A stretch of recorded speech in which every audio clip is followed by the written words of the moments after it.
What's going on, everybody? We have got the three straight heterosexual white privileged males for tonight's end of the year recap. Barb is chillaxing apparently in the other room. Is there a dog? Yeah, there's a dog on the bed. I have a dog on the couch. I didn't know if that, I was like, is Barb back there? No. Okay. We can talk shit about Barb because she's not here. Happy almost New Year's, everybody. Dave, what is going on in your world? Oh man, busy. Just trying to dial in things and get things set up for the new year, set the goals, and a lot of stuff I've been kind of putting on the back burner. I'm looking to get it all dialed in and done before the new year's here. So that's been my focus the last week. No relaxation, just full steam ahead. Long days, long hours. Heard that. Yeah, Kelly and I were making our New Year's resolutions. Kelly, yo, what's on our resolutions? Drink more water is one of them. How about that? Kaecey, what's going on in your world? Definitely not setting resolutions because that's how you fail, but that's all right. My whole life is based on failure. It's all good. Is that it? Yeah. Is that all you got? Yeah, that's all I got. I don't know if anybody was watching on the Blunt Force discussion page, but first off, I'm going to go back to Great American Syndicate. Barb has had some just absolute badasses on the show. She had a great short show with Kurt Cameron. I was about to say Candace. That's his sister. She's had Gary Brugman. She's had some really big names. Make sure you are checking out the Flex Your Freedom podcast. She's been killing it on phenomenal interviews, and who knows who's going to be the speakers at the Great American Summit come June this next year. I just had a final one of the year. I've been slow rolling these out. We actually did the interview. I did the interview with undercover investigative journalist. He's wearing a mask. It may look goofy. I don't care. This was on November, I think, like 7th or 8th. It was the day after the election. And I just finally put it out there. I remembered that there was some iffy stuff in it about the election, about different stuff. There was like two major things that turned out to be correct since then. He essentially telegraphed the emails of the Lenny. I don't know who you are, but thank you. I saw a new name on here. Thank you for joining. I know we've had a couple new followers, so I appreciate that, Lenny. Thank you. Yeah, so two of the major things, one of which he telegraphed what was about to happen with the Twitter drops, which I found very, very interesting. He actually talked about the special email server that will get uncovered and all that stuff. I was like, wow. And there's one other one that I commented on, can't remember. Anyway, shout out to Nikki for getting me set up at that interview. It was a great interview. And I just want to state this right now for Kaecey and Dave, not suicidal in any way. I just want to throw that out there because there's some stuff in there that I'm like, I forgot how iffy some of that episode was. So, oh, of course. Thank you. You change names like I change underpants once a month. So, Dave, talk a little bit about the summit coming up, and then we'll just get into some of the topics of the year, the things that came and went and all that stuff. And please share this episode while we are at it. Yeah. So I don't know, who's watching and who's listening in right now, but this year actually, in a couple of days it'll be last year, but this year in 2022, in January, at the beginning of the year we had our first ever event called the Great American Summit, and it was an event in Dallas, Texas, and basically it was an event to celebrate in January. What's that? What the hell is that? It was a weird echo. So basically it was an event to celebrate America. It was an event about freedom. It was an event about the American dream.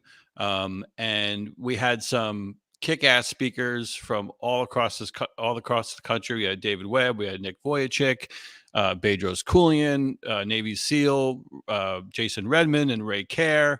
I mean, the lineup was just bananas. Like it was one of the top lineups that I've seen all year, and it was a great event. And we're looking to do another event this year, 2023, June 2nd and 3rd, and it's going to be a unique, patriotic, freedom-loving, American dream personal development driven event like you've never attended before. So I'd like to encourage you all to come.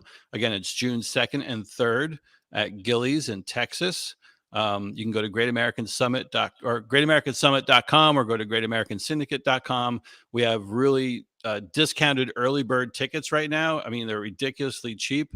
Last year, I think General Mission, we sold them for what, Anthony, like $197. Right. And right now you can pick up a ticket for $50 and you can get 2 tickets for $80. So it's a no-brainer. Just go to greatamericansummit.com. And if you want to level up, right now we just launched. We've been launched kind of like a soft launch, but now it's officially out. We sent out our first few boxes this week, yesterday actually. And what we're offering is a lifetime membership to the Great American Syndicate. So you get access to our members only social network. You get lifetime tickets to the Great American Summit, and we're also including a custom exclusive welcome gift box for you, which includes the 2 tickets. It includes a gas shirt, it includes an Awake Not Woke hat, decals, 2 signed books. I mean, it's just chock full of awesome stuff. And so you can get that whole thing for $797. A VIP ticket is normally $497 itself. We're going to give you 2 plus lifetime access to the Great American Summit every single year. So it's a no-brainer. Again, you can go to greatamericansyndicate.com to learn more. Yep. But that's not all. If you act now, no, just. But there's more. It'll be the greatest sleep you've ever had. I guarantee it. Sorry. No, but in all seriousness, like we wanted to really provide a lot of value, right? We're looking to have like-minded people come into our community who stand for freedom, who want to grow together, who want to help each other, who want to make a positive difference in our country. And that's why our motto is self, family, community, and country. So we packed this box with a lot of value. And we're only offering 100 of these lifetime memberships, and a few of them are already gone. So if you're interested, definitely check it out, greatamericansyndicate.com. I actually was just telling Kelly the other night that I pack the box with a lot of added value all the time. Oh, geez. Too much? That's not the kind of box we're talking here, buddy. Oh, my bad. Like Nikki's saying over here, I got to get the camera out of the way. Smash the thumbs up, guys. Try to get the algorithm moving. We're going to talk about algorithms first, because I don't know what happened since Twitter did the whole Elon thing, which might I add, he's now lost 200 billion in wealth. He's no longer the richest man in the world, from what I understand, which is crazy. And of course, people are like, why would he? Probably because he actually gives a shit, and he also knows that $100-something billion is still plenty of money to run the world. But just fascinating. He lost the full GDP of, I think, Greece or something crazy like that. But I've noticed, and Dave, I think you can back me up on this. Kaecey, we haven't talked about this. Since the Twitter takeover, my algorithm has flipped on Facebook and on Instagram. I can't monetize on my Instagram Reels. They chop that every time. But I just had a video have over 240,000 views on Instagram right now. My largest before the Twitter takeover was, I want to say, like 5,000 views. It's pretty drastic change. Dave, have you noticed a massive difference? Yeah, I mean, my account engagement on Instagram has taken off. My reels are just, really great right now. So it's exciting. But our Facebook is actually lagging, way behind our Great American Syndicate Facebook page. Definitely not the engagement that we once had. But on Instagram, my personal profile, the reels are really taking off. And I think it's less about Twitter, and I think it's actually more about TikTok. I think you see this big movement towards dropping TikTok, definitely across state governments and federal governments. But I think the next thing down the line is it's going to be gone completely. Do you think it should be? Yes, I do. Yeah. Yes, I do. So I think Instagram is the perfect thing that's out there right now to kind of counter and do basically what TikTok is already doing. And I think all they had to do is tweak a little bit of the algorithm to deliver more engagement to We were people's waiting to individual find out. posts and reels. And so I think, Twitter will follow. I think Facebook will follow, and eventually TikTok will be bye-bye. It won't even be around anymore. Yeah, I mean, it's interesting. Sorry, I keep cutting My Kaecey opinion, off. of course. I keep seeing unmute. But if you really look at the issues with TikTok, because everybody's stealing our information. Instagram, Facebook, they're all doing it. Nobody is quite doing it at the level of TikTok, to be very clear. TikTok is blatantly admitting that they're using facial recognition. They're using our keystrokes. I mean, I haven't used TikTok once I started doing stuff against pharmaceuticals. My reach went from that's tens of thousands to 78 views. So it was pointless for me to waste my time on the platform, but I need to get it off my phone. Dave actually had a very large following on there, and he decided to completely get rid of it on his phone. And Gary V, I don't know if you guys saw this. Gary V a couple days ago talked about the fact that it's time to, and I hate YouTube and I hate Google and YouTube, but he said it's time that the way that YouTube is set up, their reels, they're taking over their short format reels are taking over TikTok's audience. So I think that's an interesting conversation point, that there is other alternatives to TikTok. You've got the reels, and now you've got YouTube jumping in there, and now you've got Twitter taking over for Clubhouse in their spaces. I really think that I think we're going to be shocked at the valuation of Twitter in the next calendar year. I think what Elon and his crazy head is going to do to it and actually make it a value proposition. $8 a month doesn't sound like much, but $8 a month spread out amongst a lot of people to be verified. I think he is going to make it a very profitable company, including with advertisements. And you know what? If there's a bunch of celebrities that want to get off, who gives a shit? So that's my personal opinion. Kaecey, sorry, the floor is yours. Well, I'm just used to you talking, so it's okay. But when it comes to what you guys are talking about, I agree. But I do think, Dave, there is a little bit to it. I think we're going to have to start seeing platforms release some of that shadow banning and stuff that they're doing, because it's not in their terms of service at all. So I think some of the platforms are going to be dialing it back, and IG was just probably the test bed for Facebook. It's all the same platform, same company. So I bet we'll see it. Next year will be interesting on what develops as social media, because Twitter is on fire right now in many ways, and it's nuts. But we'll have to see if YouTube can overtake TikTok. I just don't see it has that feel from the user experience on the app on the phone. Yeah, you don't have that. Yeah. So we'll see. Yeah, but I'll say this: like, if any of you who are watching this are on TikTok, you're a hypocrite. You're a freaking hypocrite, and I was a hypocrite, and so that's why I got rid of it. Right? I was like, well, TikTok is just serving up a bunch of naked chicks and all these weird content for our youth, and when China serves up content to the youth that's educational driven and all this stuff, and I'm like, well, I could be pro China. Right, pro China. Yeah. Maybe I could add something that's value-driven content to counter, like just use the tool and purposefully to counteract all that stuff. But then I'm like, well, who owns this thing? Where is this? Who's controlling the data? Who's deciding all this stuff? And it came from the same communist regime that gave us COVID. Like, it's just like I could not participate in it any longer.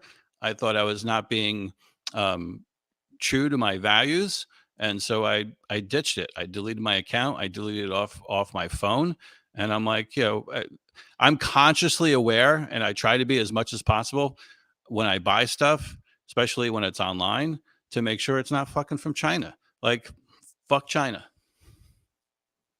That's my attitude. Kaecey, they want you to show your shirt, but first, real quick, the numbers. Because I'm sure we'll do Awake Not Woke in a second. The numbers. So one thing that Facebook has gotten and YouTube is very big on. We use StreamYard. A lot of people use StreamYard. They have made it even harder for the algorithm to trip when you're using a third party OBS type software, or in this case, StreamYard software to do it. So it really does thwart it. I've noticed that my engagement, if I were to just do a Facebook Live video earlier today, I did the topic of who is Ray Epps, who we apparently all know, by the way. And apparently he was interviewed by the January 6th Commission almost a year ago. I did that video and I had 80 people watching. There's already about 2,500 views on it. I had another video that did 30,000 views, but it's all native inside of Facebook. So I'm not overly upset about this per se. Like, we have 50 people watching between all of our platforms. Yeah, welcome to the Great American Syndicate people watching in there too. I forgot about that. But in all reality, this is just because of the fact they want people only going through their platform. So I'm not livid about the numbers. That's just the world we live in terms of the way that it is now. Yeah. Kaecey, show us your shirt. Big government sucks. It's good stuff. I've got the In America We Can Agree to Disagree. All of it can be found at awakenotwokestore.com. There's also really cool shirts on greatamericansyndicate.com as well. Some of our shirts, we've been lagging. It's holidays and we've got a million things going on. Teresa, I didn't even see that Teresa dropped some bones. Thank you, Teresa. Appreciate it. I don't have to eat ramen for a week. Excellent. And then, as Nikki just said right here, awakenotwokestore.com, use awake for 15% off. Yeah, so those are the shirts. We got a whole bunch. There's a lot of fun ones on there, including everybody knows the most popular, which is the unvaccinated lives matter. Okay. Yeah. Have you seen this stuff, by the way, about Ray Epps? That'll be our first story that kind of went to everybody. Who is Ray Epps? Dave, did you see anything about this? Nah, I don't pay attention to anything about January 6th anymore. So apparently they interviewed Ray Epps in the beginning of 2022, where I did the video earlier. If you've got, Kelly said it was 27 minutes. I thought I did it much quicker, but I read through the article on NBC News that dropped yesterday. It's so, like, if anybody has a brain and just reads it out loud to themselves, they would go, holy shit, really? This doesn't make any sense. Talked about the fact that he was actually, he was doxxed. He was, his grandchildren were bullied. He had threats against his life. I'm like, wait a second. Nobody knew who he was. Nobody could find him. How did this not get out who he was? One. And then there was some talk about how he answered to why he had a text at 2:00 in the afternoon to his son saying, I'm in the front. I helped orchestrate it. To which he said, I was actually already walking back at this point. I had no idea anybody breached the Capitol. And then they just go, oh, that sounds okay. None of the article makes any sense. It's fascinating. Dave, if you get 10, 15, 20 minutes, watch it. But it's just the whole who is Ray Epps thing. He is. Oh, and they also say in there, he goes, I never worked for the CIA. I never worked for NSA. And I didn't work for, the only time I worked for the government is when I was a Marine, which I found very interesting that he neglected to say, I never worked for the FBI, which is what everybody said he worked for. I found that fascinating that wasn't part of the quote. It's like, how stupid are people watching this stuff? I don't know. Anyways, that's a story that nobody knew anything about. What's another good story, Kaecey? No, I don't know. No, one of the other stories that we can't forget, we released Trump's tax returns, but we didn't release any other politician's tax returns. That's what we have to remember. It's ridiculous. Well, as my interview went earlier, they wanted Trump to every politician wants to be a billionaire, and well, Trump was a billionaire, and the thing is, he played by the tax rules. Like it's a broken system for the rich, but it's not his fault. I mean, I think it's a good way for all of us, a good thing for all of us to model, so we can pay less taxes. Like, he even said, I saw something today. He literally did nothing wrong. Like, he played by the book. He used all the loopholes. If people want to bitch about him not paying his fair share, like, it's not his fault, right? Blame the tax code, blame the IRS, blame, all these deductions and all these crazy things that, the tax code's ridiculous. I remember, what's his name? The 999 plan. Who was that? He recently passed. He passed away from COVID like last year. Anyway, he was all about a flat tax, right? Just Herman Cain. Yeah. Put it on a postcard. Flat 9% for everybody across the board, no matter who you are, eliminate all the deductions, just simplify the whole damn thing. And I don't understand why we don't do that. Like, you know, easy peasy. Simplicity is often, you know, the best. Don't overcomplicate it. Like, just make it simple. It's not Trump's fault. It's the IRS's fault. Yeah, it's ridiculous that anybody blames Trump for anything like that around his taxes. If by what's released, it does look all right. There is some things that I'm seeing on Twitter that people are trying to grasp at straws. Trump had a bank account in China until he ran for president, and it's like, and your point? Like, what was wrong with having a bank account in China? Hunter Biden literally did business in China. Like, so I keep doing a curveball. Did either of you guys watch my interview with Chip Franklin? I don't think I know. Okay, I reposted it on the Truth page. So I got it. It's part of that, you know, the news PR stuff. And Chip reached out. He said, "Will you be on my show to talk about something?" I go, "I'm skiing. I'm on a ski vacation. I can't. Let's do it another time." He goes, "Okay, it's a YouTube show. It's a Sirius XM show." I assumed it was like on the Patriot, because usually it's all patriotic shows that reach out. So I get on and I message him. I say, "Hey, I'm back. Do you want to do a show?" He goes, "Can you hop on today? Can you hop on tomorrow to talk about Trump and then all the division? Like, how do we navigate around Trump? Like, what's going on with Trump? And then the unification stuff." And I'm like, "Cool. That's whatever." I get on about 4 minutes early. He's on a StreamYard. He actually has several hundred watchers. He's got a pretty big platform on Twitter, like 300,000. Oh, he is ultra left. And I'm watching like 4 minutes before, and I'm like, "Oh, this is going to be interesting." And yeah, it was. It was very interesting. And it's interesting to watch. And he was shocked that he didn't know that I was on the opposite side. So, of course, there was a lot of this bickering back and forth. And he rolled his eyes a lot and didn't listen. He pulled the Sunni on me. I apparently did the smug look that my mom and Kelly said is the same thing as rolling an eyes, which I disagree. I think being smug and looking is just different. But anyways, super fascinating, the fact that they just hook, line, and sinker, believes everything from the January 6th commission, believes everything that we're just talking about. It's like there is no way to even have a conversation on the other side talking about Trump's taxes, all these different things. I'm like, but it's legal. Like, what? It's just such an odd philosophy. Oh, border. That's what made me think of it. People keep talking about the border. He believes that the border is just too many people coming through. He thinks there's no proof of human trafficking. There's no proof of child exploitation. I'm like, Goodness. "Oh, bro, you're 60 something years old." He also, and we tried having a moment where we came together. He goes, "What can we," in the beginning, I was like, the great thing is right now, I think we both agree that Republicans and Democrats don't have our best interests in mind in terms of politics. And he's like, "Wait, you don't think the federal government has our best interests in mind?" I go, "What the fuck conversation did I just get myself into?" He is a very pro big government. He thinks that the federal government is God to all of us. So anyways, I was gentle, and I'm like, "I got to come back sometime. We got to have I didn't know. Let's have a real debate." So he's invited me back. Let's see if he really does take me up on the offer. Be fun. Interesting.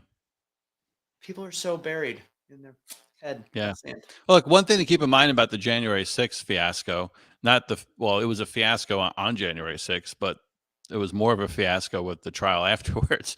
But, the fact that they were going to subpoena Trump, and then, I don't know if any of you know this, but yesterday they withdrew the subpoena. And it just shows you no president has ever been subpoenaed before in an investigative, thing like that. But they knew that when they subpoenaed him, right? They never intended to have him come testify. It was all done for the election. It was all done to create a narrative to sway people to vote, saying, "Hey, we're going to get this guy. We're going to get this guy. We're going to hold him accountable. We need to go to the voting polls to show up. So we can't let this kind of thing happen again. So we can't let Trump candidates win. All this stuff." They knew he was never going to subpoena, and so now the election is over. They withdrew the subpoena because they knew it wouldn't hold water, that it would never happen. And so it basically just shows the whole January 6th hearings was a complete farce. It was a complete joke. And now we're hearing Nancy Pelosi. There's email chains. All this stuff is coming about her. They want her to testify that she basically totally dropped the ball. Not only dropped the ball on security, but she ignored inquiries on having additional security at that January 6th rally. And she has egg on her face over it. And this whole January 6th thing was a complete and utter joke. Facts. My Yeah, rant. I think it's such blatant. It takes a hint of logic. Like you have to go here to here, but it's so easy to fill the gap. Kim, I want to give you a shout out. I don't know. I'm glad we did a show tonight.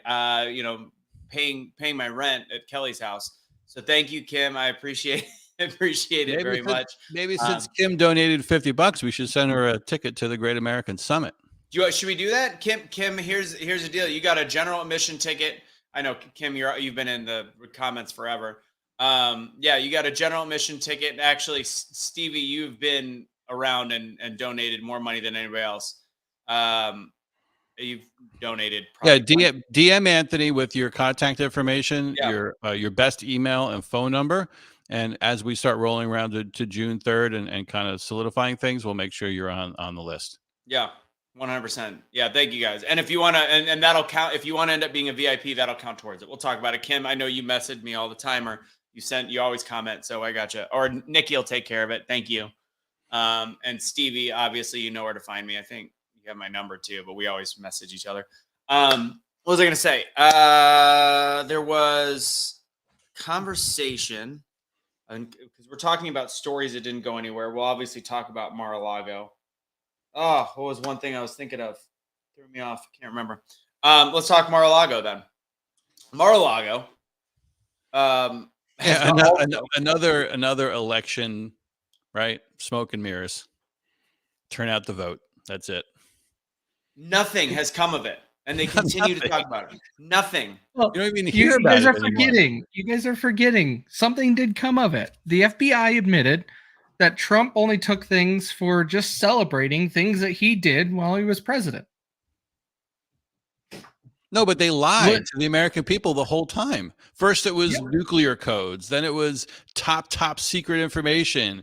Then it was this. Then it was that. And then after all the dust settles and the election's over, it was like, well, he really didn't have anything of any importance. Nope. Just what they do all the time. Constant lies. I mean, I'm for one just sick of it. If you haven't realized by now, and to your point before, Anthony, with that guy that you were talking about, if you haven't realized that both sides of the aisle, that the majority of our government is literally full of corrupt, control-driven, woke global bureaucrats who don't give a shit about you, don't give a shit about me, don't give a shit about the people, don't give a shit about our freedoms or the republic, you're totally asleep at the wheel. Agreed. Yeah, it's just fascinating to see just the opposite side of the coin and continuing with the chip conversation, because it's and it only happened on accident. If he would have known I was a conservative, I wouldn't have been. He never would have invited me on the show. But to me, I was like, let's come together on the idea that we the people need to stand up and stop being so divided. And he's like, his point was, well, no, we're only divided because you're an idiot. About talking about people on the right. It was such a blatant disrespect for anybody that had a different viewpoint. He started out the conversation with, okay, now I get where we are. So I'm going to have to ask the question. This is what I do all the time now. If I have somebody, do you think the election was stolen? And I'm like, all right, here we go. So I go, you know what? I'll take away any of the questions I'll stop with the fraud. I won't even bring up I won't bring up any of it. Let's talk about the suppression of information. Didn't want to hear it. Wouldn't let me finish. He's like, Hunter Biden didn't work for the government. I go, we literally heard every story about Donald Trump Jr. hunting in 2003, big game, and you're telling me that it's not relevant with swing state votes needing 21,000 flipped in Georgia, Pennsylvania, and in Arizona. That's all we needed in order to flip. And if that information wasn't told as a lie, that would have been enough. No, he's like, that's just it's such a cop out on real news. I'm like, wow. I literally have diverted from the election fraud, and I just talked about the core information. It's just a refusal to admit facts. It's so fucking weird to have that kind of conversation, because it does take a little bit of logic. That's what I was going to say. Jay Kennedy earlier. I don't know, Kaecey, because I know you always track the Jay Kennedy conversations, whom I love talking with. He was, what was it? It was one of the posts I did earlier. I'm going to find it. Go ahead and talk amongst yourselves because it was such a blatant, like he needed it spelled out to him in order for it to be true fact. So I'll let you guys talk about a different Well, look, topic. the Twitter files did that for all of us, right? Twitter files are apparently to people like Chip and the ultra left are a complete farce and not true. I don't know how anybody could think it's not true, by the way, but it's apparently completely not true. And the collusion was just something that's always done between government agencies in order to protect the people. That is what he believes. That is what he said on his show. Right, but Twitter's not a government agency. Shouldn't be. No. But here's the thing. This type of mentality is acceptable. This is what's very common over in Europe. Is if you don't have anything to hide, the government can be in your business. And it's like, no. The government, there is a sense of privacy and freedom that we have. The government should not be involved in our lives. And that also involves social media. When they are silencing conversations and different topics and people that may have some influence on others, they shouldn't have the ability to remove posts, ban them, or make their posts not visible or not as popular. And so it's stupid. But that side, when he's talking about with Chip, that is a common mentality of people from like the UK, for example. They have a law over there. You can be pulled over and pulled out of your car and have your car searched for being a suspected terrorist. Just suspected, not anything else other than them just looking at you. That is why, and why it's so dangerous to allow any of this happen on social media or any of our platforms we use on our phones. Yeah, but you know what? But we're a lot of conservatives and Republicans are hypocrites in terms of their messaging, right? So I was listening to Tommy Lahren the other day, and a lot of conservatives were talking about this because it's just the easy way to bash Biden about the whole storms over the Christmas break and how Southwest screwed up all these flights. And so all she's saying is like, when is the Biden administration going to hold Southwest accountable? They say they're going to step in and do stuff. I'm like, no, Southwest is a private company. If they wanted to cancel and delay flights, it's in their right. The government has no right to tell them what to do or how to do it. Pete Buttigieg has nothing to say on the matter, and he shouldn't say anything because there's no place in government for that. And he can't because he's on vacation. Yeah, and this goes to Kaecey's point in the freaking shirts that he's wearing. Like, no, big government should stay out of private business unless it is a inherent danger and risk in terms of like terrorism or someone's going to get killed or whatever. Well, but just to like get involved because Southwest screwed up some flights and canceled, I mean, it was a storm. Like, it's not like they purposely like, what were they supposed to do? Well, no. So I've been big on the Southwest thing. I've been traveling, and I also talked to pilots and did some stuff. But I'm going to agree with you. I don't think the government should have stepped in at all, because there's really no way for them to. Because it actually, what happened was there was a great description, and I had some pilots chime in, say this is very accurate. There was no staffing issue. So the weather happened. The weather happened to all the airlines, and I do want to get back to this comment. But the weather happened to all of the airlines. The problem is Southwest had a great CEO up until 2003. He was a visionary. That's how CEO became one of the more profitable companies. When he left, they replaced his position with I think the chief financial officer, somebody in charge of finance, guy in charge of numbers, who worried more about numbers than vision for the company. He just left in 2022. The new guy was pretty much left with a shit show. What they have said, and this happened a year ago, they talked about it being a part of staffing shortages, but it sounds like specifically with Southwest, their issue was the fact they're using technology from the 1990s. So this storm happened. It takes a lot of algorithmic change stuff. I don't know how to explain it. Kaecey's a nerd. He can probably explain it better. But it took a lot of adjusting for them to actually be able to figure out where the planes are, pilots are, and all that stuff. All the other airlines have updated their software. The finance guy doesn't see a point in infrastructure. He sees a point in the bottom dollar. Didn't see this coming. So their computer system, when they could not rebook people, just died. So and again, that's got nothing to do with the federal government, but that is what happened. What happened is actually a crisis of them not being able to, like, there was planes sitting. There was pilots sitting in pilots' lounges wanting to fly, but the system didn't know where the crews were, didn't know where the planes were. It was a absolute clusterfuck where they were losing $35 to $40 million a day. The government can't fix that. No, but that's my point. Like conservatives, like they're complaining about big government all day long and government being in business like Twitter and social media and big tech and all this stuff, but they can't out of the same side of their mouth talk about how Biden should step in and hold Southwest accountable to make sure this never happens. Like it doesn't make any sense. Like, no, this is a private company. If they don't want to upgrade their software, they don't have to freaking upgrade their software. No. I know what's going to happen: capitalism, and they're going to lose business over it unless they change their ways. Like, that's it. End of story. Period. I'm shocked their stock only went down 13%. Well, I think it was even less than that, 10% in the last week. I mean, this was they lost hundreds of millions of dollars on this. What I do know is I'm scared. I'm almost scared to fly right now. I've got a guy that used to run a school for pilots in order to get hired because it was so hard to get hired by the big companies. So he ran a business that was, come on in. We're going to train you what the right things to say. We're going to make you polished, ready for the job. That business was doing phenomenal up until about 3 years ago before the pandemic. Now it's out of business, not because things didn't come up after the pandemic, but because they're so short on pilots. Currently, the airlines are hiring anyone that passes flight school is what I've actually heard, which scares the living shit out of me personally, as somebody who flies a lot. So I have to counter your question, Dave, because I agree with the airlines. What about what's happening still right now, which has been, of course, muffled by the mainstream media with the railways, unless it got solved in the last week when I wasn't paying attention?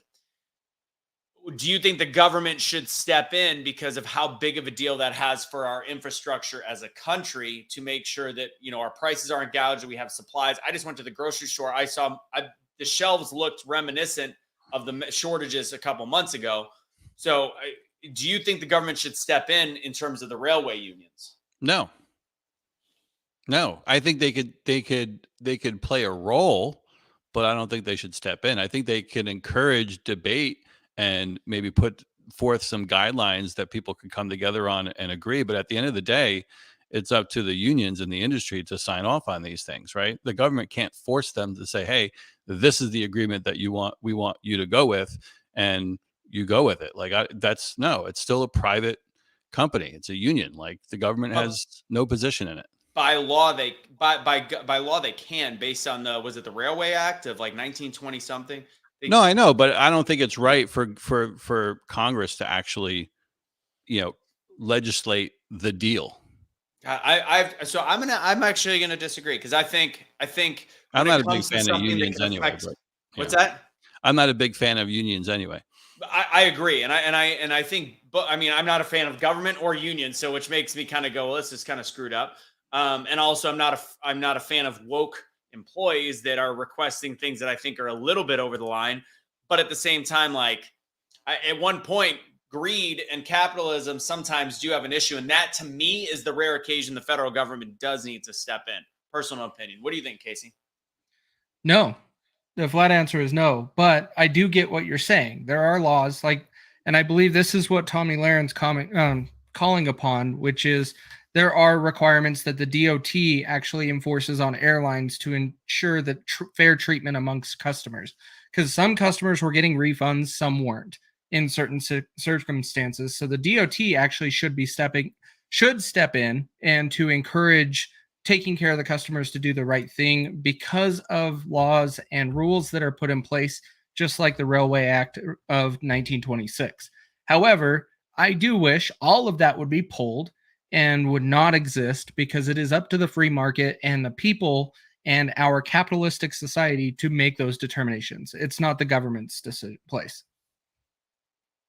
I mean, I'll take it. I think that capitalism, it does have its small flaws in comparison, obviously, to other things. But I think that to me is but that's the beauty about it, is because it's a consumer driven, economy. And so if the consumer feels like they were slighted or taken advantage of, and it's enough consumers speak up, like that's where competitors step in. We see it all the time.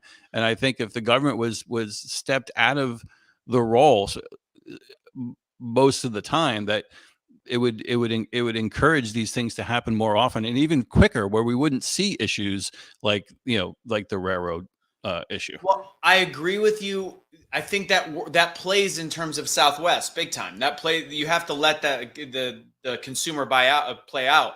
But when the railways have such a massive impact on everybody, that is to me where the federal government plays a role. Like when they're saying it's going to cost $2 billion a day of lost income, and prices are going to go up. That's going to affect inflation. That's going to affect people's eggs at the grocery store. Like, it's affecting those little things where everybody gets affected because of one industry's greed. And there's even something in place, I believe it's called the Railways Act. I can't remember. I think it's the Railways Act, to make sure that they can step in and say, all right, I'm going to moderate, I'm going to do this in order to prevent that. Because all the consumer can do is get upset about it. They can't go to the railways and say, you guys got to fix it. That is where the government actually has to step in. No, but it opens up the possibility and makes people more aware, and even other companies more aware, that there's an opportunity here to not be solely or heavily so reliant on the railroad industry. Like, you telling me that's the only way we can ship goods across the country? Like, let's think outside the box here. Like, it gets the conversation started. It creates innovation. It creates technology, all these other truckers. Right. That's why Elon Musk is making such a huge play on the electric, the electric truck. Yeah, I mean, I think all of them has its flaws. I don't know. I get your point, but I think that, to me, that's my hill to die on. That I do feel think like when big government gets involved in anything, they just make it worse. Like, it's just, and it happens time and time again. Russo, just trust your government, just like you did from 2020 through now. I don't trust. You have every reason to trust your government. The government is just moderating. The government's not putting their own legislation, and they're like, well, you got to do this, and you got to. No, I mean, they're literally just going. They're doing, to me, that's doing the actual job of the federal government. But all right, we're beating a dead horse. I'm going to just make this quick statement. You are correct, Scotty. I'm assuming we disagree on a lot of things. That's fine. Hunter Biden did not work for our government. He worked for other governments, Burisma, oil companies, China, Ukraine, technology. But we'll leave it there. So yeah, you're right, I guess. No, he actually worked for the big guy. He worked for the big guy.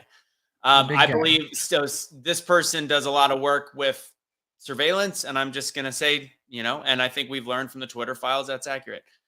Sorry, I'm a little behind on comments. Was that the guy that was wearing a mask on your podcast on No, DFD? it's not usage. Yeah. No. Kanye.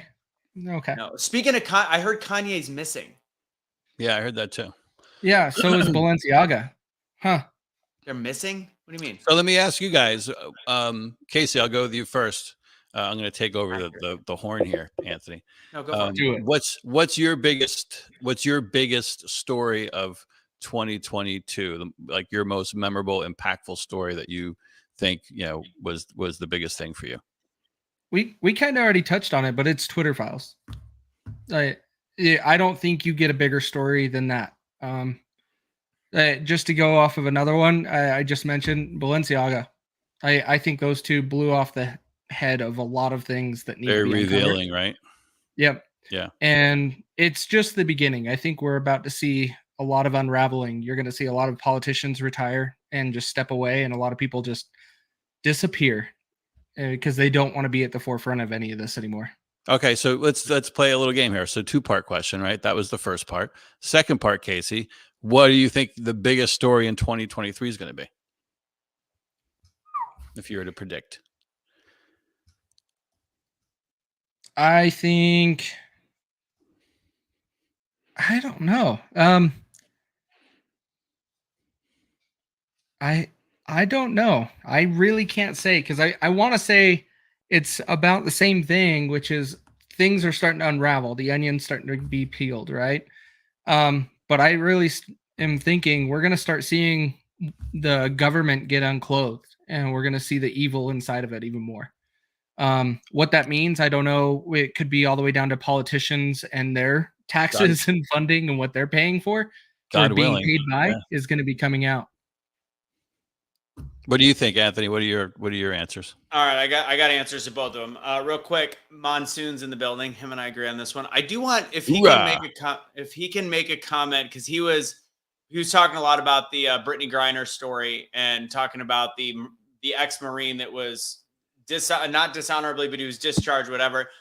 I just want to know what he knows about that Marine, because I actually wanted to reach out to him about why he didn't care if that guy came home. I was super curious about that. So if you are still watching, Monsoon, I know that was about 6 minutes ago. I'd love to know that. Now, Dave, to answer your question, 2,000 Mules to me was my most interesting story, and I'm mad that it didn't go anywhere because, again, nobody has been able to debunk that movie except for saying the word debunk. I don't understand how that kind of evidence, to me, that is the blatant evidence that should be seen as dead common sense of going, there is an issue here, and they were able to still find a way to convince the American public that there was nothing to see here. That to me was the biggest magic trick that the mainstream media and the left played all year. That was my biggest thing, and I think that to me is just shocking. And watching that movie, I know Kaecey and Suni and everybody's like, who cares? Like, what's the big deal? Like, to me, it was blatant evidence, and it was verified using that tracking software, and nothing came of it. That to me shows that nothing will come out of a lot of stuff, no matter what the evidence is. Now, Kaecey, go ahead. Well, no, nothing will come of it because no one had any real things to do about it. But we do have one court case that is still pending. So you can't say that. The hearing is next Friday. Not hearing, the conference with the Supreme Court is next Friday. But that doesn't have to do with 2,000 Mules. Well, no, but what is 2,000 Mules about? Yeah, it's about voter issues, election. Well, yeah, ballot harvesting, which is legal in a lot of the states that they actually recorded the ballot harvesting being done in. So it was legal. But that's where I disagree on that movie saying that. I would say Died Suddenly stands more out than that if you were to say a documentary out of either of them. But Died Suddenly still has issues too. It does. And as somebody that's obviously as anti-V as you could possibly be, there's some questions on post-mortem and stuff. Died Suddenly still great. Still did a great job, and there's still obvious blatant issues that most people can't see. So, but I don't know. I think the 2,000 Mules, the root of all the problems are who is in office, and that 2,000 Mules, I think, brings it up. Now, to answer the part number two, my biggest story for next year is the fact that we did get minor control of the House, which will allow for legislation to come up. I think it's interesting, the downfall of the gay Republican. George Santos. What's his name? George Santos. George Santos. I think it's fascinating. He was one of the people that's like, I'm just here. Once he got in, he's like, I'm just here to do my job and be whatever it was. And he was one of the ones like, I'm not going to go after Hunter. I'm not going to go. And now the left is going, they were first going, look, this is what a true politician is. And now they're like, look at this clown who's lying about being Jewish and all this different stuff, which he does the same thing I do, which is I'm Jew-ish, which there is that, but that's whatever. That's a total side subject. But I think the House going after the corruption, very similar to what Kaecey was saying, but specifically the fact, I don't think it'll go anywhere, but I think that it will be presented to people where they can actually see a slightly different side, because it's going to have to be covered. Much like if Kamala or Joe went to the border, it would have to be covered. This is going to be brought up. I think they're going to go after Hunter. Hunter is spending hundreds of thousands of dollars apparently a week on legal stuff from some of the issues with tax evasion and the fraud and all that. So I think the House going after Hunter Biden, what it could uncover is a big deal that I hope to at least see. It'll uncover it. I don't think anything will come of it from the end, but hopefully it will convince enough Americans that something is up to have that discussion. What about you, Dave? Oh, me? Oh, I wasn't prepared for that. No, I agree with. I mean, there's a lot of stuff, right? There's a lot of stories, but I tend to agree with Kaecey on the Twitter files, just because of how, I mean, one, just Elon Musk finally pulling the trigger and taking over the company, like that was the catalyst for all this, right? But just the revealing all of it, like the peeling back the layer from the FBI involvement to collusion with big tech to censoring Trump and shadow banning, conservative accounts to COVID manipulation and banning just almost like it's almost like a mini like snapshot, like a snippet of what's actually happening at a bigger scale in our entire government, And so what I'm hopeful for, and I think the bigger story going into 2023 is that not only will we get more of that from, say, the Twitter files, but I think maybe with enough pressure, and even to your point, Anthony, with the House in control, that maybe we'll also see that same transparency of information starting to slowly come out of Facebook, out of Google and YouTube, and really kind of like swing that pendulum back to like, hey, let's have some transparency here. Let's show the American people how we, almost like COVID, like almost everyone now is like, we look back and we realize all the lockdowns are bad and Fauci was wrong about almost everything. The same thing will happen with this, where people will be like, oh man, we were really duped, but at least they're being honest with us and coming to face, and, and we can kind of, maybe take some power back as citizens. And I also think all that is going to lead to, for me, the Hunter Biden laptop. And I honestly feel that in 2023, before the next election, that Biden will more than likely be impeached, forced to resign, and or be removed. Interesting. Yeah, the Hunter Biden laptop obviously I keep referencing the chip conversation. It's just so funny. By the way, Chris and I agree. That's a big deal. Like looking at test scores of kids and what the lockdown did and how horrible that was. But Chip brought up the Hunter Biden laptop, and he's saying like the reason why it was silenced by Twitter is because it's revenge porn. There's no need to have Hunter Biden's penis on the internet. And I'm like, that's all you think is on the laptop? Like and he referred to Pelosi's legacy and referred to Fauci's ceremonious ending to his career. And I'm like, there's people that still believe that all these people are so good. And I don't understand. And then they go, how can you think Trump is so good? I'm like, I don't. I think Trump's got massive flaws. Like it's frustrating. And I think that's why people have so much trouble having the conversation, because it's like you look at somebody and go, how do you feel that way? I don't understand. Yeah, I think I look back and I'm like, the last 3 years, right, especially 2 years ago with COVID, and I feel like most of the country really, like, they became out of touch with reality, right? And almost like out of touch with morals and what it means to be an American. And I think it really dials down to like our youth. Like the people have kind of neglected our youth and realized how fragile they are, right? And so it just brings me to the recent story with Kirk Cameron, right? And he was banned from doing these story hours in 50 libraries across the country. Some of these same libraries were doing drag queen story hours, right? But they wouldn't let him come in and read his new book, As You Grow, that's Christian based, faith-based, that's positive.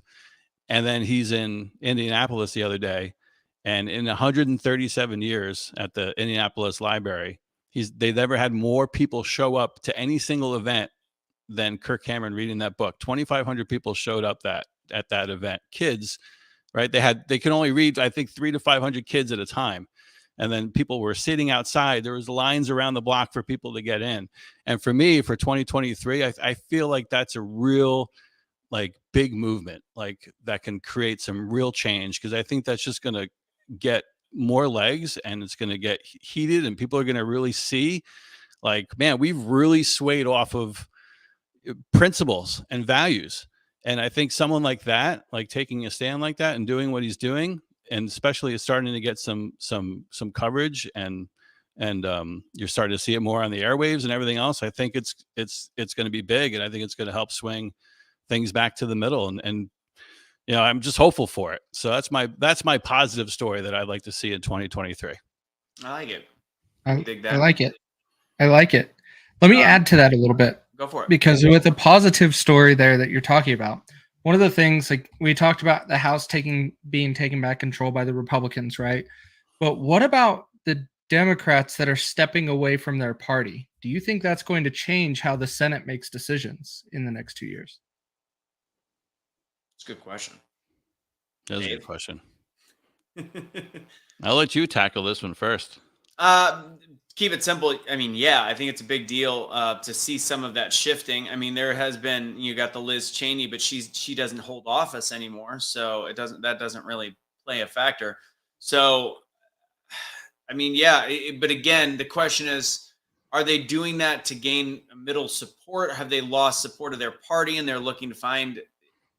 I could just hope that it might filibuster in a weird way some of the woke policies or massive spending bills that are coming down the pipe. I think it's helpful. Again, it's still government. It's still people I don't trust, except for if they're fixing the railway issue. But I think that it could play a big role. I think it could. What do you think, Dave? Yeah, I mean, I agree. I think if we had some real leadership in Congress where people actually delivered what the American people are desperately yearning and seeking, and that's some honesty, some common sense, and some real leadership. If they kind of take that approach with things, I think they can get a lot done. Like, that's the thing. Like, we have both these parties, and no one's really like leading. Like, no one's actually like going to bat for the average Joe, the American people. Like, that's why Trump. Like, that's why people love Trump so much, because they actually felt like someone was going to battle for them. And I think that's what people want. Like, hey, we can't pay our groceries, we can't fill up our gas tanks. Like, we have to get rid of our pets because we can't afford dog food. Like, all this crap. Like, meanwhile, we're wasting all this money. We're sending all this money overseas. We have a porous border where millions of people are coming in, like record level, 4 million people since Joe Biden took office. Like, people are like, are you kidding me? I'm right here. Hello. And so if people start governing like that, taking care of, like Ron DeSantis, perfect example. Govern and lead like Ron. Like Ron, what would Ron do? And you're gonna win, and the people are gonna win right along with you. So I'm gonna really quick. We'll recap a couple things, a couple questions, then we'll do some positivity to end this. Thoughts on the small town? I just looked it up. I didn't know. Small town of like 1,600 people, I think. Yeah, it's been riddled by crime. Yeah, Wow. I've been riddled by crime. You guys see what happened to El Paso, Texas, right? Like, how much crime went up? oh, just like a really nice city to visit, to like just 2 years ago, to basically, horrible conditions. Vagrants at the airport. You can't even fly in the airport anymore. Yeah. Let's see what else. Oh, I wanted to cut what I was saying about the Jay Kennedy one. So I did the post with the this was an Elon Musk tweet. Almost no one seems to realize that the head of the bioethics at NIH, the person who is supposed to make sure that Fauci behaves ethically, is his wife. Her name's Christine Grady. So this is a fact. A lot of people already knew this. We knew, like, I knew that she worked, and I knew she worked in ethics. But it was interesting to see Jay Kennedy's response. Again, this is an intelligent man. He said this is not true. Her job is not to make sure Dr. Fauci behaves ethically. I'm not starting an argument or the NIH's response or anything like that. This is just actually false. She's the chief of the bioethics department at the NIH. That department's job isn't to police the ethics of the head of the NIH. It just isn't. So what is it? So the bioethics, so Josh Ortiz, who always follows up Jay, because I think they know each other. Bioethics conduct research on ethical. This is the actual definition on their website of the job. Conduct research on ethical, social, and legal issues arising in biomedicine and biomedical research. They teach courses, give seminars, help draft institutional policies, serve on ethics committees, and provide consultation and advice on ethical issues. So what Jay needed, and this is, I'm speaking Jay as a whole, like people in general, what they need in order to believe something like this is her job description actually would have had to have said she is in charge of the ethics of Anthony Fauci. It can't be even vague, and it's not even vague to me. It's literally saying that they're in charge of the ethics of that department of the NIH. But people's are so cognitively just pressed, the cognitive dissonance to not understand that those two things are synonymous, because they don't want to believe it. So that one was just shocking to me. I don't know if you saw that, Kaecey, but it just was hilarious. No, I did, and they're going to argue at some of those points, but let's be honest, the only thing that she dominates in Fauci's life is in the bedroom, so it doesn't matter. I feel like they don't. Yeah, look, it's his show, right? So he's not going to be policed and be ridiculed with his ethic. Like, it's just not going to happen, right? But thank God, he's going to be gone in like 2 days, right? Yeah, it's almost that time. I'm leaving. No. I'm going to be dominated by my woman. She's going to tell me the ethics of my balls. Okay. Cash update. He is in Kentucky right now. I gotta. That's one of my only impressions I'm good at. I gotta stick with Fauci. But real quick, Anthony, did you guys hear that Fauci actually has like pictures of himself like everywhere in his house? Like, no, yeah, it's awesome. there's a picture going self-employed. around Twitter that Yeah. shows him sitting in his office and all the pictures in his office around his desk. Jesus Christ. Hi, this is a picture of me and Jesus Christ. This is a picture of me and my wife in the doggy style position. This is a picture of me when I was with Joe Biden and he was behind me. He just pooped himself. I checked him out. He's completely healthy. Let's see if I missed it. Mine covering Cash. So Cash is in Kentucky right now. Apparently their facility lost power, lost water. They had water main break. It was bad. Again, people are like, how cruel is this? It was a bad storm. I think it's horrible, but it is what it is. This is he apparently also had some issues right going in there. I don't know if it was gang related, whatever it is. Erica did some updates, but this is apparently a temporary place. Again, I don't know how they can treat non-violent prisoners like this, but there apparently he's going to go to one more final place. That should be the end, where he'll stay, and then he'll probably have less than 6 months once he gets there. That's what I know. That's the best I can tell you. All right, there's a lot of comments. Let's just go. School boards do need to be held accountable. Let's see. Twitter thing was planned. Why would they let somebody buy the company? Well, the great thing about being worth at one time 280, 300 and something $billion, you get to do what you want. I think that everything was tried to stop that from happening. Well, they had to call his bluff. He called their bluff. Like, he gave them more like equal value of what that company was for on the market, even though they all knew it was not worth that much money. Yeah, so they had no choice. Overbid. So real quick, do I agree with it? No. Do I think that? I'd like to sometimes believe that something is good in this world, and like his Neuralink and all that stuff. I think there is some. It's hard to say it. I think there's some positivity in some of his belief systems and automation and making the world an easier place. I think it affects jobs. Bobby Sausalito did a great video talking about, this robotic McDonald's that's just opened in Texas. We're going to get rid of jobs. But if there's a way to do that and still financially have basic capitalism, I don't know. And I do think Neuralink's an interesting idea. I think robots are an interesting idea if they're put in the hands of the right person. So the question becomes, is Elon Musk, is he going to go down as a great human, or is he going to go down as the Antichrist? That's. Let me throw a wrench in that. Why is everybody keep bringing up Elon Musk, but they have not talked about Bill Gates or any of these other people that are already freaking doing it? Everybody just blames Elon when Neuralink, and the only thing he wants to achieve is cure diseases by putting chips in people's bodies. That's it. I'm a big believer in Elon, and I'm really excited and grateful for what he's done with Twitter. And I think the sky is the limit. I mean, literally, right? He's launching rockets into space. So I believe where his heart is. I believe he really cares about humanity. And I believe he really cares about maintaining America and protecting its future for generations to come. I believe in him. Somebody asked about, and I'm with you on that. I'm just hoping and think it's a good thing. And again, we're almost about to wrap up, guys. What do you think about Chip Roy? I know who he is. Looks like there's some new news on him right now. He's calling out the Republicans. What? He's calling out the Republicans, telling he doesn't like the omnibus, and he's telling McConnell to step up and do his job. And I know who Chip Roy is. Oh yeah, he's the one with balls. That's right. Yeah, exactly. Right. He freaking wears his emotions on his sleeves. He's not shy about speaking his mind. That's for sure. Yeah.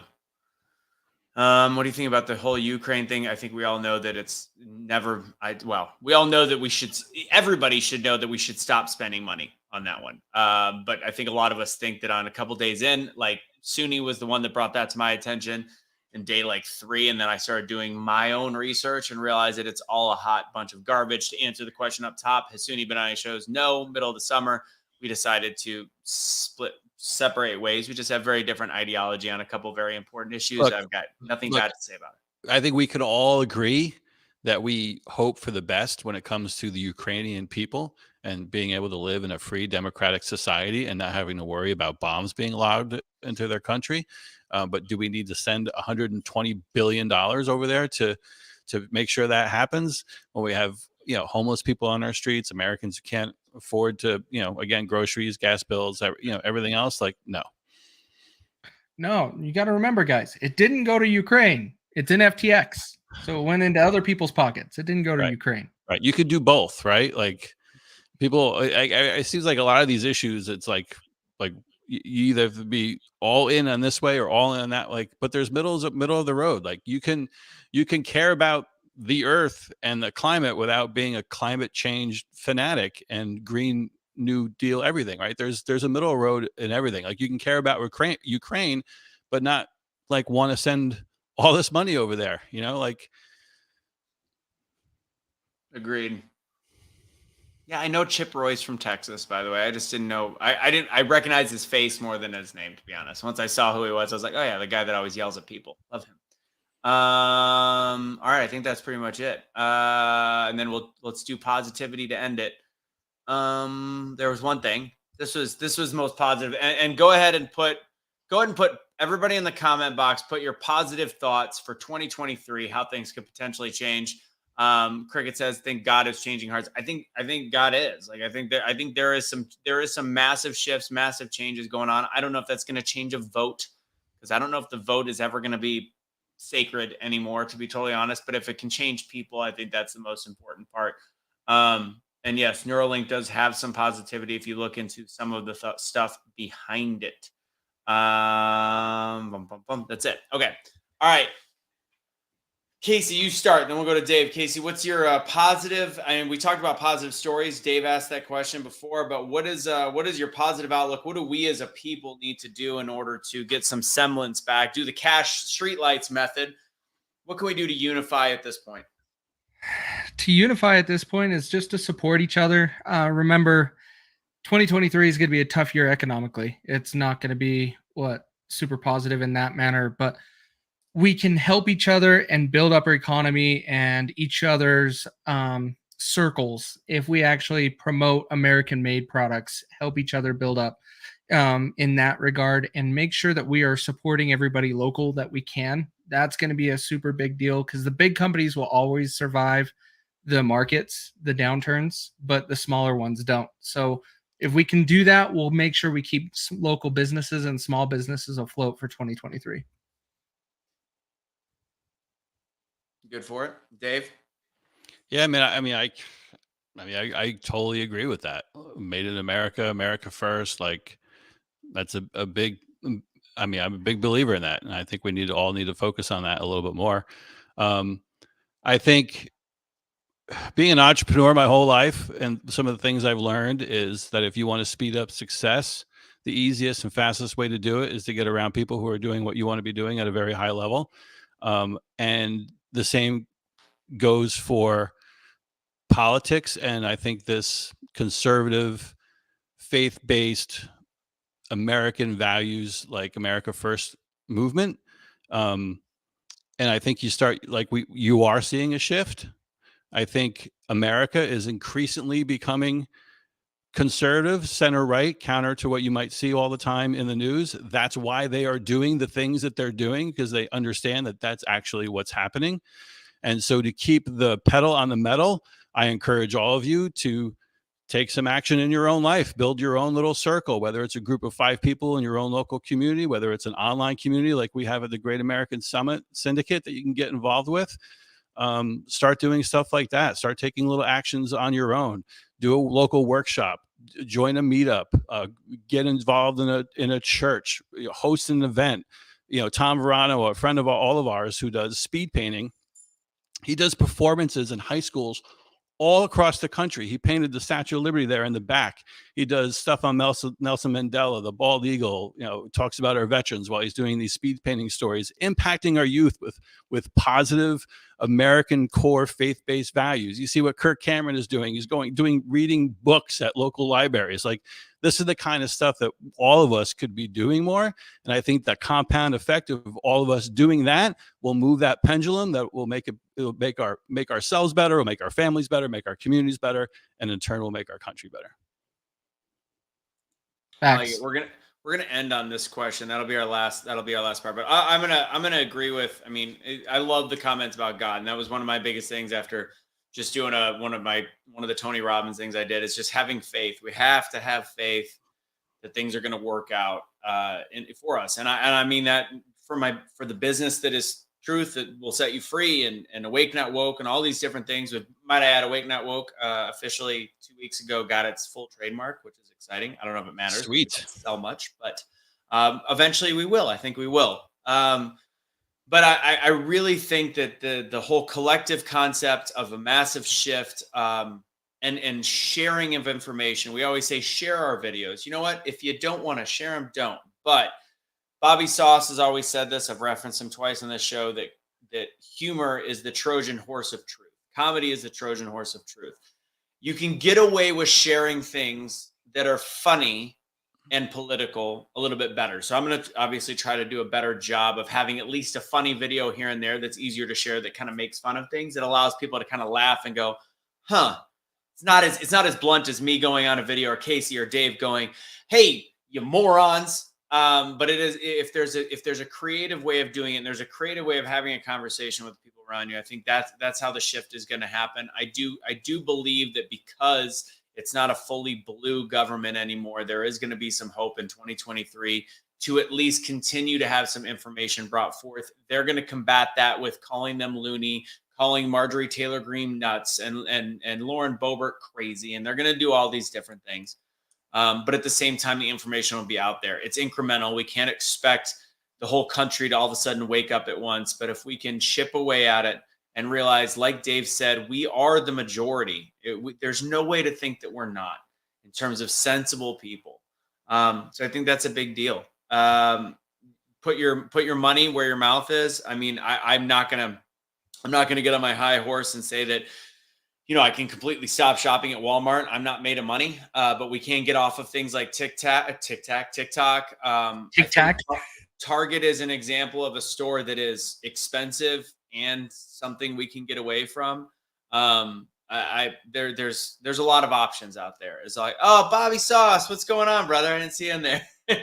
I think that following the method of using our wallet as wisely as we can, not being hypocritical. It'd be hypocritical for me to tell people to stop shopping at Walmart, because there's certain things that I just get there. I'm sorry. I don't make $250,000 a year anymore. Like, that's just it's not feasible. Amazon, it's not feasible not to use it, but it'd be great to cut down on it, for God's sakes. What were you going to say, Dave?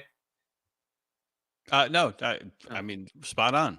Yeah. I totally agree with you. And I think the fact that Twitter is a big thing, that we actually have that ability to have that platform. Make authentic relationships. That's another thing. There's something I was going to say from a business perspective. Last thing for the new year, please take care of your health, because even in a recession, the one thing that you can do is monitor what you're eating. If you can't afford organic foods, whatever, get out and walk, get out and use your body, get out and get fresh air, get out and do things, be healthy. And I think that that's one thing that you can always do when things are darker. You can always afford to go for a walk, or always afford to go for a run, or always afford to do push-ups. So do something to get your body back. And that is it. There was something else business-wise I was thinking, but this is actually charity. So one thing I've been doing, I said that I would do starting, and I've done it once to a point, but I've also been giving to cash near the end of the year. But regardless, I am setting myself to do this, whether it's I'm at a restaurant or whatever it is, to find one family, whatever, once a week, and buy, pay for their meal or pay for their drink, see a cop, see whatever it is. If you can afford that extra $20, $30, $40, that's my tithing, and I give a little bit to church too. But that would be my thing for the year, is just to try to change things in an incremental level. So yeah, it's funny you say that, Anthony, because Barb and I do that all the time, and it's one of the things that we wanted to do with our members inside of the Great American Syndicate, is to encourage folks to do that. So we see someone who's wearing a Vietnam veteran hat, in the restaurant, like, we anonymously pay for their bill. If we see a cop comes in and he's sitting at the counter and he's ordering, like, we anonymously pay for his, but we do it all the time, and it's just great because when we leave and the waitress tells them, oh, it's covered, this couple, I mean, it's the reaction that they're they're getting, like, oh my gosh, like, someone cares, someone's not forgetting, someone understands and respects the service and sacrifice that we do, that we've taken. It's a small gesture, but it can have big legs. Yeah, dig it. I didn't know that. That's great. And last question, let's all answer this quickly. If you had 30 minutes with Biden alone, what would you talk about? Now, this is after you've already fed him his applesauce and pudding.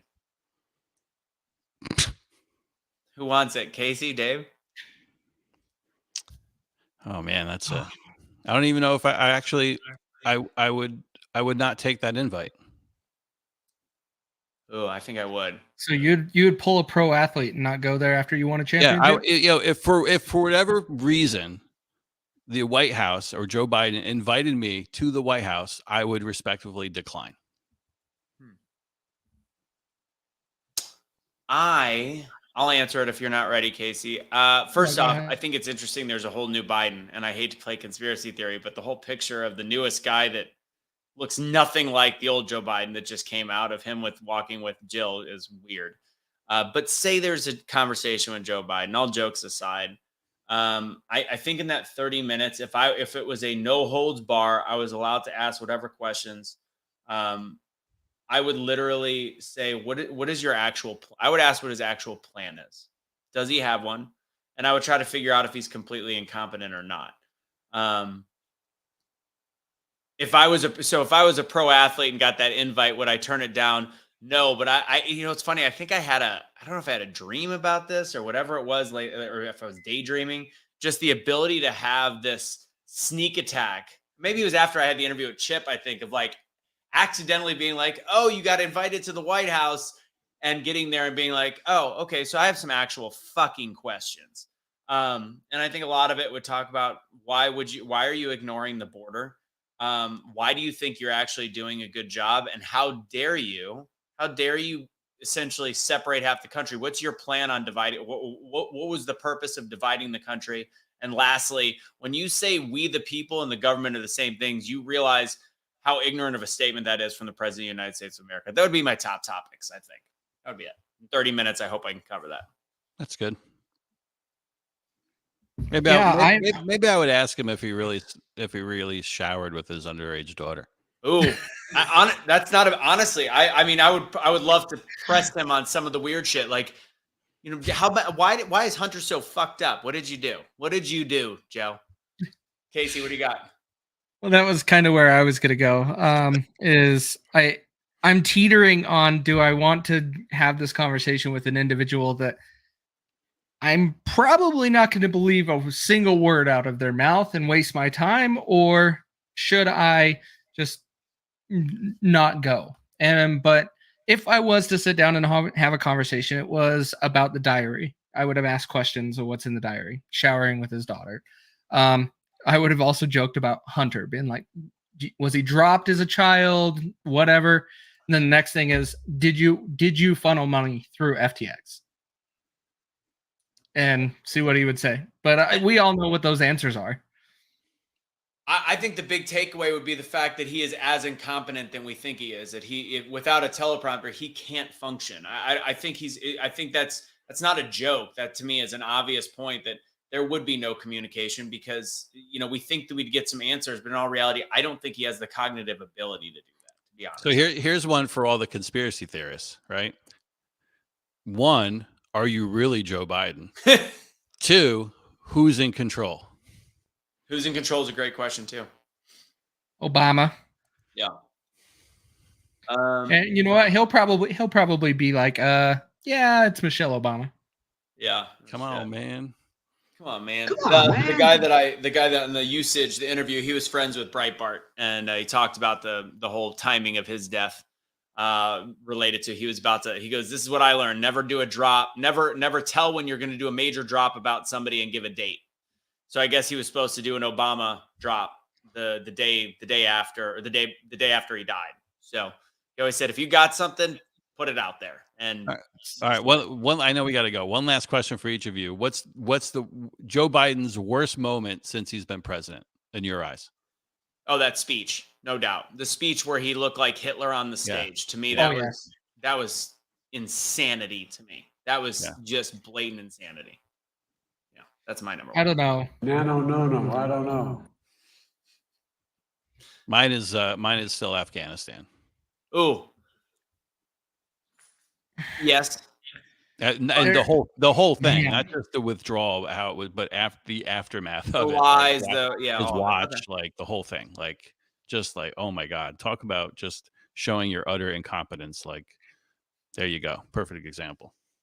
Yeah, no, that's another great example. Mine divides it. Well, that killed soldiers. Mine truly divided a nation. I don't know, but anyways. Yeah, that was crazy. Yeah, Kaecey, you got anything else? No. All right, guys, that was the end of the year. Happy New Year. A lot of positivity, hopefully, coming into the new year. A lot to do. Make sure you guys check out, of course, greatamericansummit.com. Check out the tickets. $50 right now, 80, I think, still for two. That is, we've said it's temporary for a while. It's partially because we've been too busy to change the pricing. So please do that. I know it'll be up through the new year. Let's see. We've got one thing I haven't mentioned. A lot of you guys buy these products, so thank you for that. Go to thedrartisshow.com, BFD at checkout for 10% off of that stuff. He's got a lot of the stuff is back in the Doc's Viral Defense. Look out, what else did I take? Prostate Pro. I actually haven't taken it in like a month, but it works when there's a difference because now I'm waking up to pee at 6 a.m. again. So check that out. And then what else I want to make sure? Oh, last thing. If you guys own a business, this is a big way to get money. They're doing a whole partial payment stuff now too, prepayment. So check this out. It's the employee retention credits. Doesn't cost you anything up front. If you had a small business, you were affected. This is now, if you'll see commercials on it all over the place. This is a company that's been doing it, I think, second longest. And they've had billions of dollars in payouts for companies. Employee retention credits is a $26,000 per employee, depending on how much money you paid in for employee taxes. Anyways, just check it out. You can fill it out, the paperwork, to see if you're eligible there. Reach out to me directly on Messenger. Find me. You can find me pretty easily and see if you're eligible for that. And remember, of course, join the Great American Syndicate, greatamericansyndicate.com. And that's one of the ways to learn more about the summit. Also a way to be a part of the community. In 2023, we'll be offering more things for that group. But please, big thing right now, if you are interested in sponsoring or going to the Great American Summit, reach out to us. We have plenty of sponsorship availability, and it is we're planning on 1,000 people at this event. So it's going to be a really fun time. We had great speakers, as Dave mentioned at the beginning of the show last year, planning on the same thing this year. Final words, Kaecey. Hi. Good night, everybody. No, final words. I hope to see everybody in June. I will be there. But New Year, let's just make it a good one and celebrate and be with everybody you love and be safe this weekend. Dave Brown. Yeah, I just want to wish everyone a happy New Year. And, 2023, it's entirely really boils down to you. It's up to you. Like, don't, the government and all the stuff with the gas prices and groceries, like, there's things that you can't control, but you can control, what's up here, and you can control the actions that you take. So happy New Year. Go out and crush it. Happy New Year, everybody. We didn't have any real trolls in here, so that's a great New Year message. What you guys didn't know, as I was getting flashed halfway through the episode, Kelly came in here and was trying to distract me by way of the nipple. And I feel like I like a professional. I just plowed right through. You were like an oak. I am like an oak tree. Oak tree. Anyways, who's Nikki talking about here? Oh, Billy. Oh, Billy. God bless, guys. Have a great evening. Have a great New Year, and we will see you on the flip side. Take it easy, everybody, and hasta luego.